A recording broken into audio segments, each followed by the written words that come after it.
Sir actor Sonu Sood గారు మనకు తెలుసు ఎంతో మందికి హెల్ప్ చేస్తూ ఉంటారు.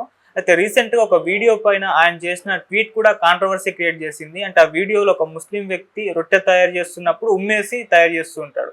దానికి ఆయన రెస్పాండ్ అయిన విధానం చాలా మందికి ఆగ్రహం తెప్పించింది సార్. మరి ఆయన ఏ విధంగా రెస్పాండ్ అయ్యారు? మరి దానిపైన మీ ఒపీనియన్ ఏంటి సార్? మామూలుగా ఇది ఎలా స్టార్ట్ అయిందంటే ఒక రొట్టెలు చేస్తున్న ఒక ముస్లిం వ్యక్తి ఉమ్మి వేసి ఆ ఉమ్మితో క్లీన్ చేసుకొని దాని మీద చేస్తున్నాడు. ఇది మధ్యకాలంలో ఇలాంటి వీడియోలు చాలా బయటకు వచ్చాయి. ఒక వ్యక్తి వంట దీంట్లో యూరిన్ పాస్ చేస్తున్నాడు, ఆ వీడియో బయటకు వచ్చింది.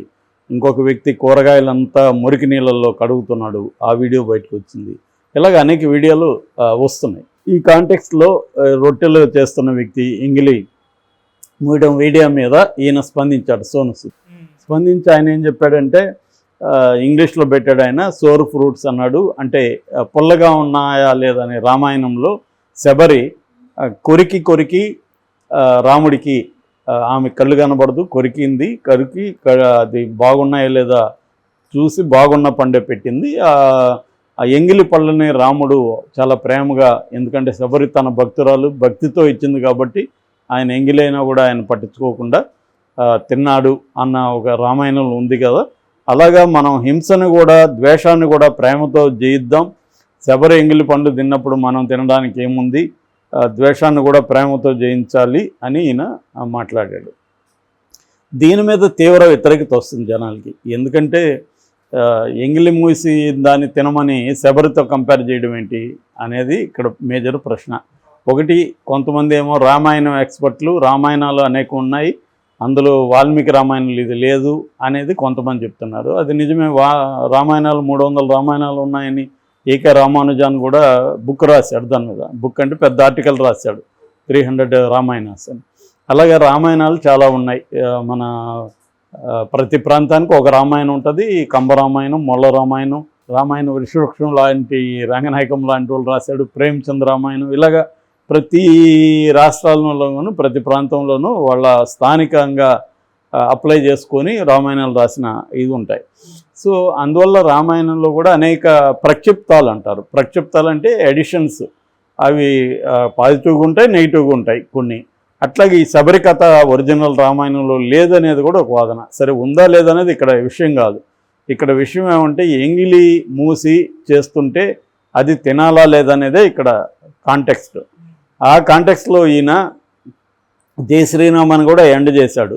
సో దీని పట్ల చాలా హిందువుల్లో ముఖ్యంగా వ్యతిరేకత వస్తుంది. అంటే ముస్లింలు అలా చేస్తుంటే మమ్మల్ని ఆ ఎంగిలి తినమంటావా, అసలు ముస్లింలు తింటారా ఆ ఎంగిలి అంటే ముస్లింలు కూడా స్పందించారు. ముస్లింలు మేము కూడా అలాంటిది ప్రోత్సహించము, మేము కూడా వ్యతిరేకిస్తాము, కొంతమంది చేస్తున్నారు అలాగా, అది తప్పు అనేది వాళ్ళు కూడా చెప్తున్నారు.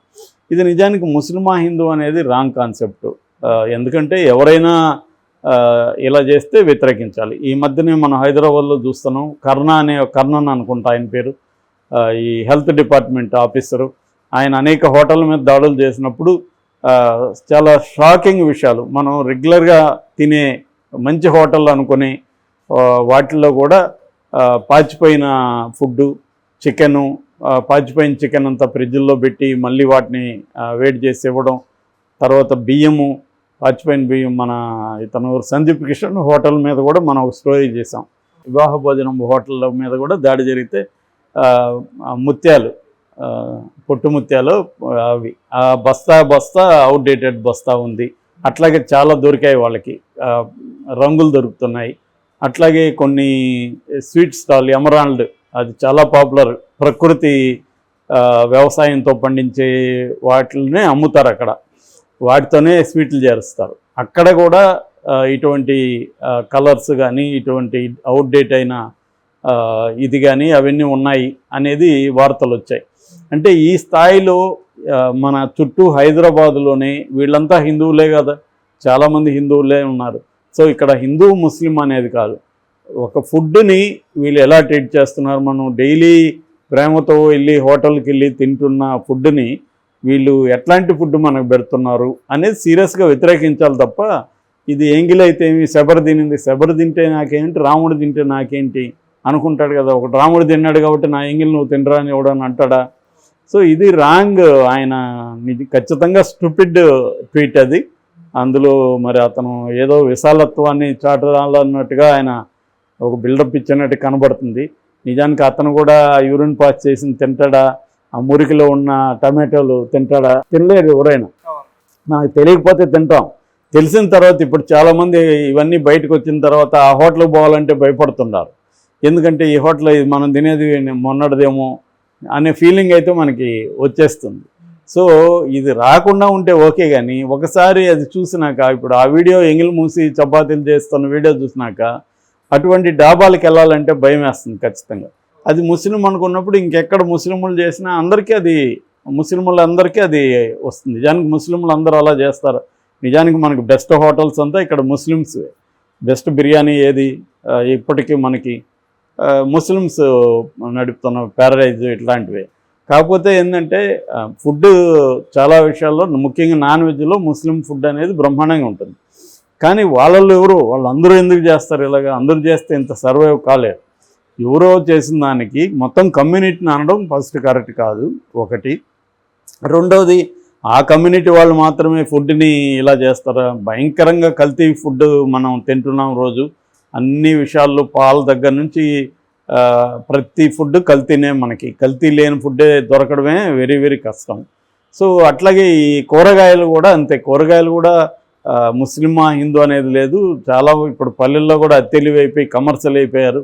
వాళ్ళు కూడా రకరకాల పద్ధతుల్లో కూరగాయల్ని ఎట్లా ఇది చేస్తున్నారు. ఆ మధ్య కూడా గుమ్మడికాయల్లో ఫాల్స్గా ఏదో రెడ్ కెమికల్స్ పంపించేస్తున్నారని, అట్లాగే మ్యాంగోస్ కావచ్చు, అరటిపళ్ళు కావచ్చు, ఇవన్నీ పండించడంలో కెమికల్స్ వాడి వాటిని ఇది చేయడం అన్నీ జరుగుతున్నాయి. వీటి మీద గవర్నమెంట్ సీరియస్గా తీసుకోవాలి. ఈ కాంటెక్స్ట్లో ఆయనైతే ఖచ్చితంగా అది వ్యతిరేకించాలి. ఆయన ట్వీట్ని, అది రామాయణం అది కోట్ చేయడం, జై శ్రీరాము, ఈ గోలంతా అవసరం లేదు. దాన్ని ఖండిస్తున్నాం, అది చేయకూడదు, ఎవరు చేయకండి అలాగని చెప్పాల్సిన ఇది పోయి ఆయన ఒక ఇన్ఫ్లుయెన్సరు. అట్లాంటి వాడు రాముడు శబరి తినింది కాబట్టి నేను తింటాను మీరు కూడా తినండి అంటే ఎందుకు తింటారు? ఎవరైనా ఎందుకు తినాలి? ఫస్ట్ ఆఫ్ ఆల్ అది కరెక్ట్ కాదని చెప్పాలి. కానీ శబరి ప్రేమతో పెట్టింది రాముడు తిన్నా అంటే దానికి దీనికి అసలు పోలికేమన్నా సంబంధం? ఇతను ప్రేమతో మనకేమన్నా ప్రేమగా పెడుతున్నాడా? ఎంగిల్ మూసి ప్రేమగా పెడుతున్నాడా? సో మనం ఏమైనా అడిగామా నువ్వు ఎంగిల్ మూసి ప్రేమగా పెట్టాను? కాబట్టి అది ఖచ్చితంగా ఖండించాల్సిన విషయం. అయితే మనోళ్ళు ఏంటంటే దాన్ని మాత్రం ఖండించకుండా ఊరిక ఉండకుండా అతను అసలు అతన్ని వ్యతిరేకంగా చేస్తున్నారు. ఇతను బెట్టింగ్లో పట్టుబట్టాడు. బెట్టింగ్ యాప్లు, మహాదేవ్ బెట్టింగ్ స్కామ్లో 34 మంది పట్టుబడితే అందులో ఇతను కూడా ఉన్నాడు. ఇలాగే ఇంకా అతను అసలు హెల్ప్ చేసిందంతా కూడా డబ్బుల కోసమే చేశాడు, ఫండ్స్ కోసమే అని ఇంకా అతన్ని మొత్తం డిఫేమ్ చేయడం కూడా మొదలుపెట్టారు. అది కూడా కరెక్ట్ కాదు. అది ఈ సందర్భంగా చేయకూడదు. ఈ సందర్భంగా అతను చెప్పిన ట్వీట్ మీద స్పందించాలి తప్ప అతన్ని డిఫేమ్ చేయడం, అతను గతంలో చేసిందంతా కూడా ఎవరికి చేశాడు, 3-4 చేశారు, ఇవన్నీ ఇలాగా దాన్ని ఇది చేయడం ఇది రాంగు. ఎందుకంటే ఖచ్చితంగా అతను కరోనా టైంలో చాలామందికి పెద్ద స్థాయిలోనే హెల్ప్ చేశాడు. దానికి సంబంధించి అతనికి ఫండ్స్ వచ్చి ఉండొచ్చు. దానికి సంబంధించి ఆర్గనైజేషన్లో ఫండ్స్ ఐటీ దాడులు అవి జరిగి ఉండొచ్చు. ఇవన్నీ రాజకీయంగా కూడా ప్రేరేపం. బీజేపీకి అతను యాంటీ అనుకున్నప్పుడు బీజేపీ ఐటీ దాడులు చేయిస్తుంది. అవన్నీ పక్కకు వెళ్ళి సపరేట్గా డిస్కస్ చేయాల్సిన అంశాలు తప్ప దీంతో లింక్ పెట్టాల్సిన అవసరం లేదు. ఖచ్చితంగా ఎవరు ఇలా చేసినా, ఏ కమ్యూనిటీ వాళ్ళు చేసినా వ్యతిరేకించాలి. ముఖ్యంగా ఫుడ్ విషయంలో చాలా హైజీన్ అవి పాటించాలి. మనం ఇట్లాంటి ఎంగిల్ మూయడాలు, యూరిన్ పాస్